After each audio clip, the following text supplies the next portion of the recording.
LPV stands for Localizer Performance with Vertical Guidance. LPV is a category of approach minimums for RNAV approaches that are typically lower than LNAV or LNAV-VNAV minimums. RNAV approaches with LPV minimums are built on the Satellite-Based Augmentation System, or SBAS. In the United States and Canada, this system is known as the Wide Area Augmentation System, or WAAS. Other SBAS systems currently operating or in development at this time are the European Geostationary Navigation Overlay Service, or EGNOS, GPS-Aided Geostationary Augmented Navigation, or GAGON, and the Multifunctional Satellite Augmentation System, or MSAS. An SBAS system is typically made up of a network of ground-based sensors along with space-based communication satellites and SBAS-capable GPS receivers. The ground-based sensors gather GPS signals and apply a correction to them. The correction data is then sent to a communications satellite, which in turn broadcasts the information to an SBAS-equipped GPS receiver on board an aircraft. The GPS receiver combines the SBAS correction signals with data from GPS satellites and produces highly accurate position data that is then used to fly RNAV approaches to LPV minimums. Prior to the development of SBAS, GPS was not able to provide the accuracy or integrity to achieve Cat 1 minimums during approaches. The FAA and Department of Transportation began development of WAAS in 1994 to allow precision approaches, and in 2003, WAAS was activated for public use. An RNAV approach with LPV minimums combines the FMS navigation database with SBAS signals from GPS satellites to produce an approach that closely mimics an ILS. FMS navigation databases in SBAS-capable aircraft contain an additional piece of information for each LPV approach called a Final Approach Segment, or FAS, data block.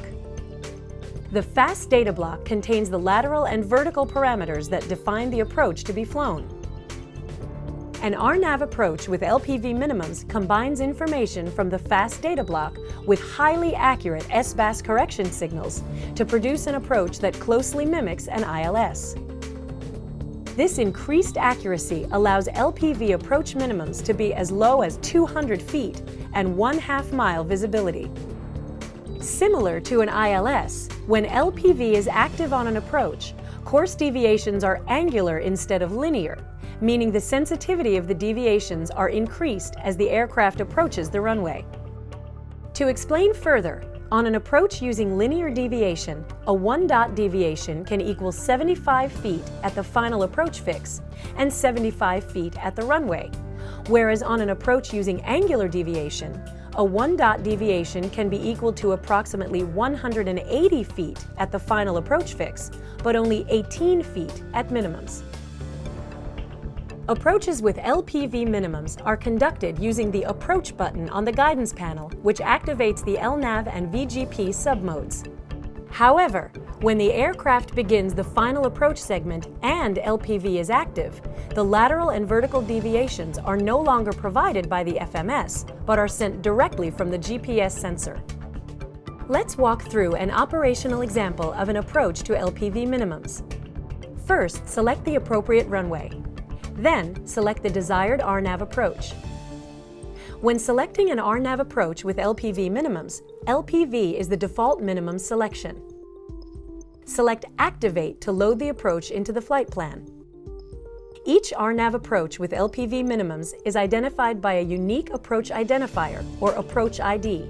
The pilot must verify the approach ID on the MCDU, the FMS annunciator box on the PFD, and on the approach chart. After an RNAV LPV approach is loaded into the FMS, the LPV armed annunciator is displayed in white on the PFD when the following criteria are met.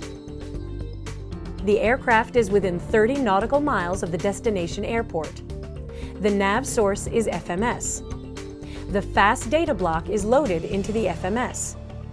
An approach ID is displayed on the PFD. And the GPS is receiving an SBAS signal. Once an approach clearance is received and the final approach fix is the active waypoint, the approach mode can be armed by pushing the Approach button on the guidance panel. When the approach mode is armed, FMS and VGP are displayed as the armed submodes. The lateral mode during an RNAV approach with LPV minimums is LNAV, enunciated as FMS, and the vertical mode is VGP. The LNAV course and VGP glide path are captured similar to an ILS localizer and glide slope. When VGP is captured, the altitude preselector can be set to the missed approach altitude. Approximately 2 nautical miles from the final approach fix, the approach enunciator on the PFD is displayed. The LPV captured enunciator is displayed in green on the PFD, approximately 2 nautical miles from the final approach fix.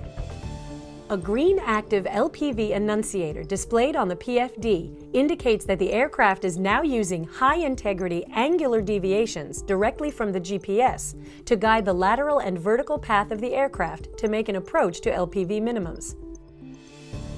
The VGP mode used during an RNAV LPV approach is similar to the ILS glide slope in the following ways.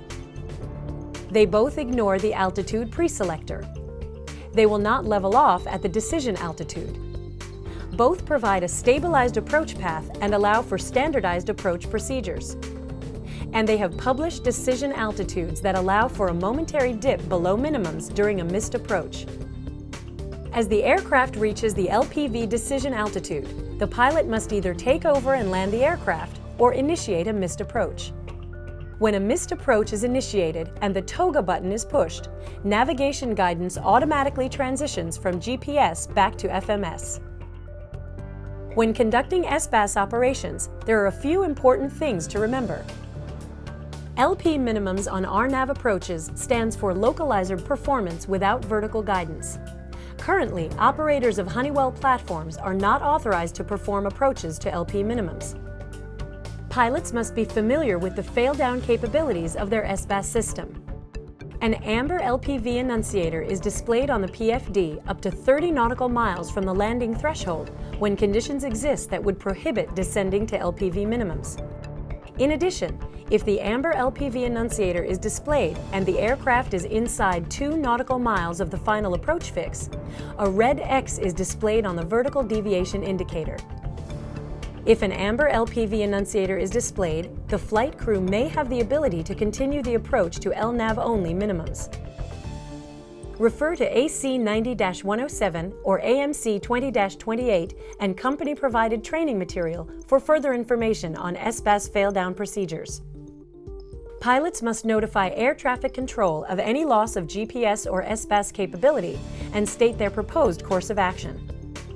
RNAV approaches with LPV minimums together with SBAS systems provide an efficient alternative to traditional ILS approaches. This video has been an overview of LPV. Please be sure to refer to AC 90-107 or AMC 20-28 and your aircraft pilot manual for more detailed information.